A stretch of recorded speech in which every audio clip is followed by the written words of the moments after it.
এটা মানে কি আমরা তো বাইদগুলাই আমার ফোনও করে নাই, আমরা ফোন শুনেও যাই নাই। আমরা গেছিলাম যে শুনছি যে ওরা নাকি মানে ওরা যে চেক পায় নাই, ওরা 10,000 চেকগুলা পায় নাই, ওর জন্য ওরা বলছে যে আমরা যদি পাই নাই তাহলে ওদেরকেও পাইতে দিব না।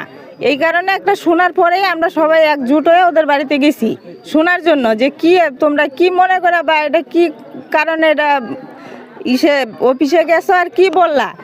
আমাদের বাইদগুলার তো কোনো দোষ না, ওরা তো সবার কাগজই নিয়েছে, ওনাদের কেউ শত্রুও না মিত্রও না, সবই এক সময়ই দেখছে আমাদেরকে। এক সময় দেখার সাথেও প্রত্যেকটা গ্রুপ থেকে 4-5 জন করে নাম কাটা গেছে প্রত্যেকটা জায়গায়। আসাম তো খালি এই এতটুক জায়গার মধ্যেই দেয় না, সব জায়গায় দিছে, কিন্তু কোনো জায়গায় কোনো কিছু আসে নাই। এই জায়গাটার মধ্যেই এই সেটা দেখা গেল আর কি।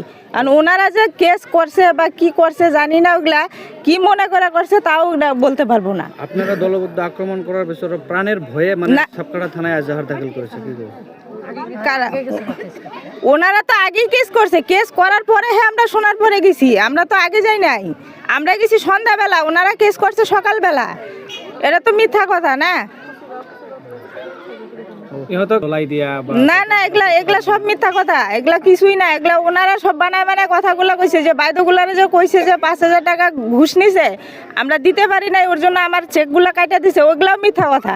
মিথ্যা কথা, কারণ আমরা এতগুলা সদর না পাওয়া লোক কম আর পাওয়া লোকই বেশি।